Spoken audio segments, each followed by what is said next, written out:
Welcome to The Practical Animal. We speak directly to wildlife professionals. If professional success for you means working with wildlife, subscribe as we go around the world interviewing people. I'm John Beaumont, and thanks for joining me and for your continued interest in the programme. I ask my guests the questions that I wanted answers to when I was starting my career. Hello and welcome to episode 235. For this episode, I talk to Ian Garland, a commercial falcon breeder, breeding falcons for Arabian falconry and racing.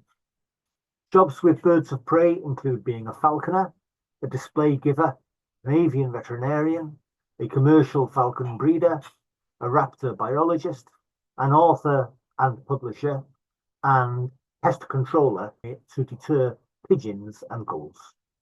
The best paid occupation is that of commercial falcon breeder. Watch the interview for a blueprint on what works to get into this career. Breeding falcons and living the wildlife looks like this.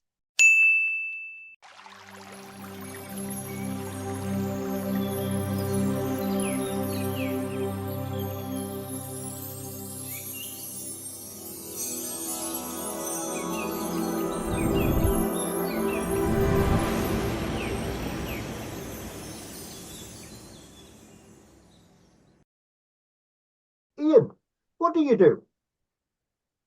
We breed falcons in the UK.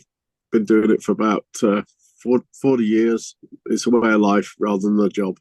Why do you do it? Originally it was to try and breed falcons to fly ourselves because you couldn't acquire them very easily. And then it's just grown into a passion and a job and a way of life. And we enjoy it. This passion. It's farming. It's aviculture. It's all sorts. Falconry all thrown into a way of life. How did your career develop doing this? Yeah, originally I was just doing it as a as a falconer, wanting to try and breed birds to fly ourselves, and then for friends, and then as we learnt, it was enjoyable to learn and produce the falcons and learn the skills and do things that weren't being done normally. Now it's quite worldwide, it's not easy, but it's there's a recipe to follow. So. But that's originally we started doing it as a hobby, and then it grew into me employing people to help me. And then about 15 years ago, I finished from my old business, and now it's 100% takes 100% of my time. Which brings me on, Ian, very nicely to the next question. Please, can you describe how the year works for your industry? It's 12 months of the year. People think we sort of have just a busy time and that's it, but we're like to sort of the season starts for us in, you'd say, February. Everything has to be done by then. So in February we're just feeding well, starting to up the amount of feeds rather than sort of 2-3 feeds a day up to sort of 5 feeds a day to encourage the food passing and the relationships of the birds. And then the first eggs will come either late February. Definitely by early March. So early March we'll be going to the males to take semen, or we don't take semen, they give semen, and we'll be starting the inseminations on the artificial insemination pairs. The natural pairs will be just doing a lot of observation, feeding them many times, hopefully the female will naturally hold back, and the male will start feeding her. Once he's feeding her nicely and the food passing, then hopefully she'll ask for copulation, and hopefully he will oblige. So once we see copulation a few times, good copulation, because a lot of times they won't just copulate correctly. It takes them a while just to get the courage to do it correctly, and then away we go. Once we've seen it a few times, we're quite happy then that they're doing it correctly. And so that's sort of March. We obviously eggs are coming, so we're starting to do incubation. So that's another job. And once the eggs are, we weigh them from fresh. Once they're 10 days, we're weighing them again, and then once they get to 20 days, we're weighing them every other day, and we'll be adjusting them to make sure they hit the correct weight loss for hatch. How do you know what is the correct rate of weight loss? Is there a book, a manual, or is it experience? Yeah, it's just experience. Myself and some other breeders. We run our peregrines at 13%. We run the Jers and the Sakers at 15%. We hatch most good eggs.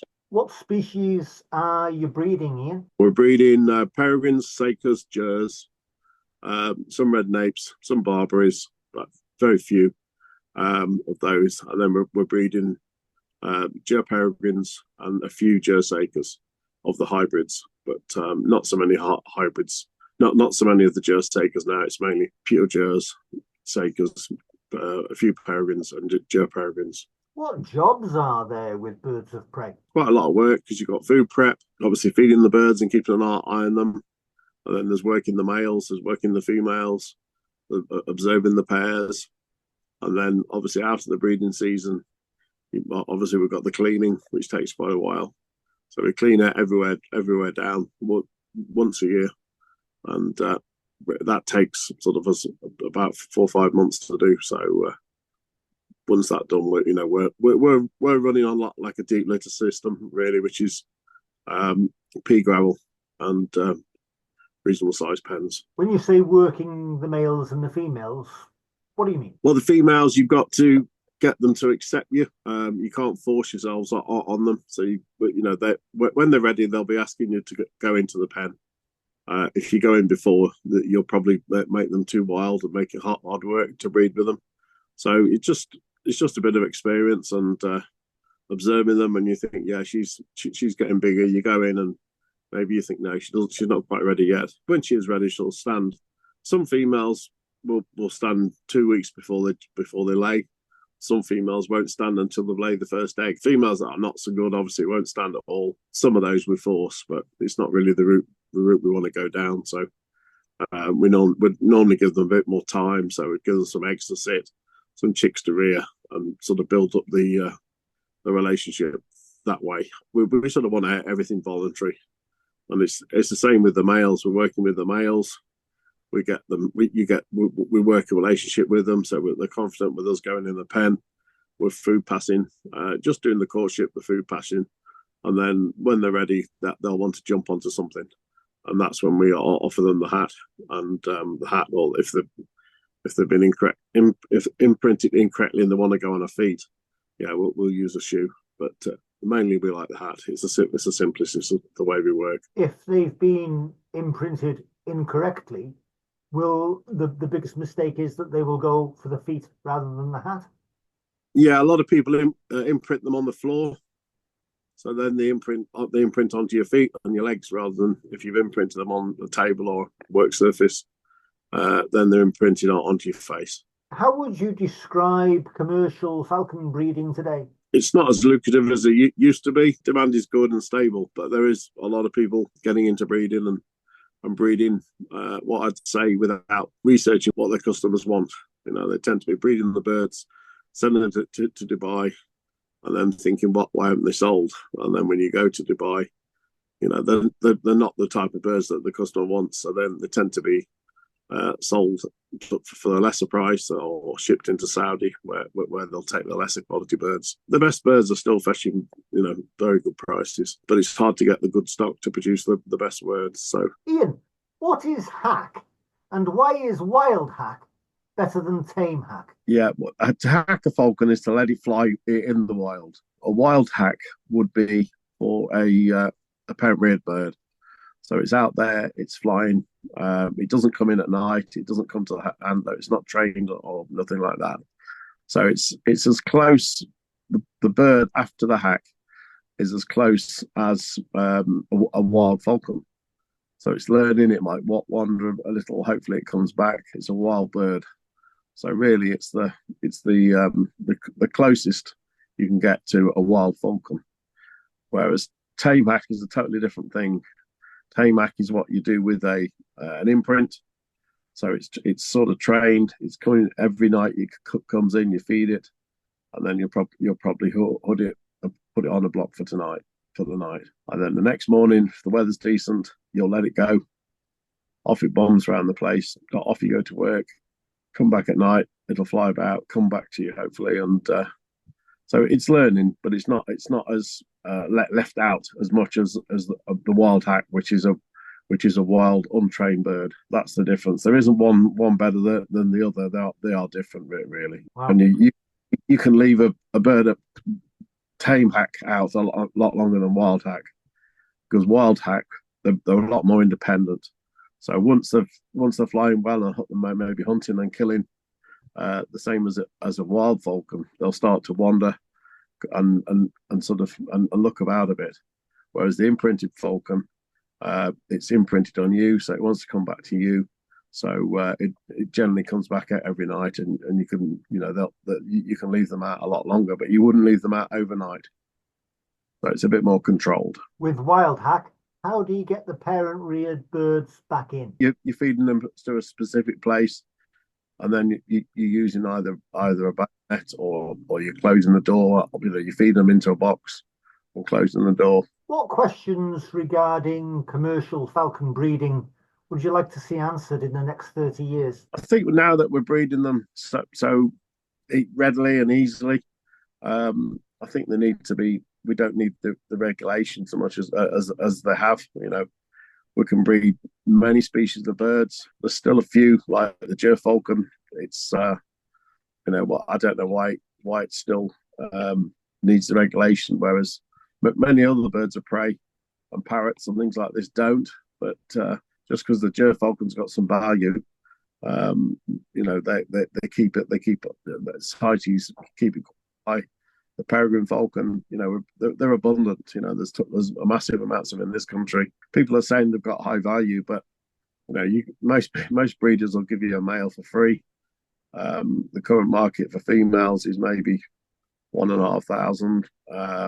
There's some less, but for a decent female peregrine, it'd be 1,500. For something very, very specific, it might be 3,000 or 4,000. But that would be very specific. That would be that the sister has produced some very good falcons, and somebody wants to buy a specific sister to that falcon. Gone are the days of them being worth a lot of money. Sometimes I think when they're pushed in the press that they are worth a lot of money, it makes people steal them, thinking they've got something that's worth a lot of money, and then when they come to try and sell it, obviously they struggle with it. I think generally they get killed. It's sad, but it's you can buy falcons, and then there's a sort of saying about the falcons into the Gulf. You can buy peregrines, wild peregrines in the Gulf from Russia and Asia for very low prices, £1,000, £2,000. For somebody who wants to work with birds of prey like you do, and they want to start off, say, as an apprentice with a commercial falcon centre, a commercial falcon breeder like yourself, what should they wear for interview? Say normal sort of outdoor country clothes, not a suit or anything like that. Ian, do you need a college degree to work with falcons, to breed them? No, I've bred a few thousand falcons, so maybe that's a bit like a degree. Ian, would you be able to suggest a project that a young person could do on falcons? Not really. The main thing is a young person wants to, is to get their own bird, get Tersel peregrine or male Harris Hawk or something like this, and just learn with their own bird. And they're not expensive.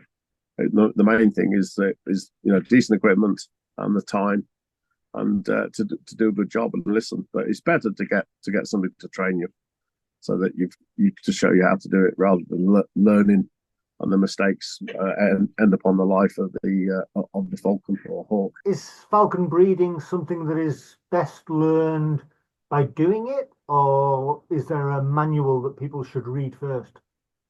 No, it's definitely it's a bit like farming. It's farming. It's there's nothing better than hands-on experience for sure. I've sort of come across some vets and things like this that say about breeding, and there's nothing better than that hands-on experience when it comes to breeding them. A lot of sort of projects a lot of the projects abroad have took people on who've got all the theory, but they've got no hands-on experience, and they struggle. What's the happiest that you've been in your career, Ian? I wouldn't say there's one there's one specific time. It's just nice when you've bred a nice falcon. You see them flying at hack, and playing, enjoying the weather and enjoying the wind, and just flying out. And it's also nice when you have one on your fist and you think, well, that's I've produced something real special there. And it's also nice when you supply it to somebody who's then going to fly it and train it and everything and carry it on, and they're happy. It's just it's an all round experience. When you're selling a bird on that you've bred, do you do any form of vetting of the potential buyer? We mainly sell to the Gulf. So we have a partner out in the Gulf, but one in Dubai and one in Qatar. So they're doing that. But they will also, if the guy's a novice or something like that, they'll sell them the falcon, but they'll also get them to come back to train them and help them and things like that, because they've got plenty of time on their hands. So that's how it tends to work. And but most people out in the Gulf have got somebody in the family that is a falconer. So it's not like in the UK where somebody fancies a falcon, but the grandfather didn't. There's no falconry in their history. There, it's in most families' history. Is it really? Gosh, it's a different culture, isn't it? Yeah, it'd be like going round the mining villages and asking somebody to show you what to do with a whippet or racing pigeons. Only 20, 30 years ago, and that wouldn't have been a problem. But now it's more like somebody to show you how to turn the PlayStation on. Do you find the interest in falconry in the UK and in the Gulf states is increasing, stable, or decreasing? I think it's pretty stable. Pretty stable. The Gulf, there's a lot of supply, a lot of falcons, and they've got the time. They don't work the hours that we work. If they do a 4-day week, they're busy. They have a lot of holidays, and they're mainly doing 3 to 5 hour days, so they can fit it in. How do you make the links with the Gulf states, Ian? They've just over time. They used to come here to buy the falcons, and then I met people out there that were dealers, and you pick and choose who you want to represent yourself and your falcons, and who knows the job. The guy in Qatar, he's very good, very good people work for him.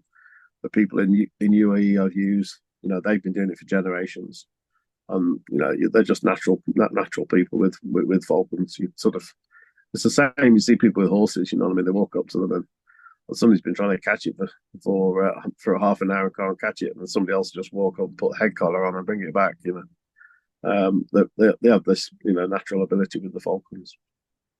Now that must be a wonderful thing to see. Yeah, for sure. Ian, for somebody watching this who is enthused and aspires to work with birds of prey, perhaps as a commercial falcon breeder like yourself, what advice can you offer? The main thing is quality, but also find what your market demands before you start breeding birds. I think most people originally start breeding birds for themselves, but if they want to be supplying the Gulf, they really need to be finding customers and finding what they require, really, rather than just breeding them and sending them in hope. Ian, you are a professional falcon breeder. Thank you very much for being on the Practical Animal channel. Ian Garland. Yeah, no problem. It's a pleasure.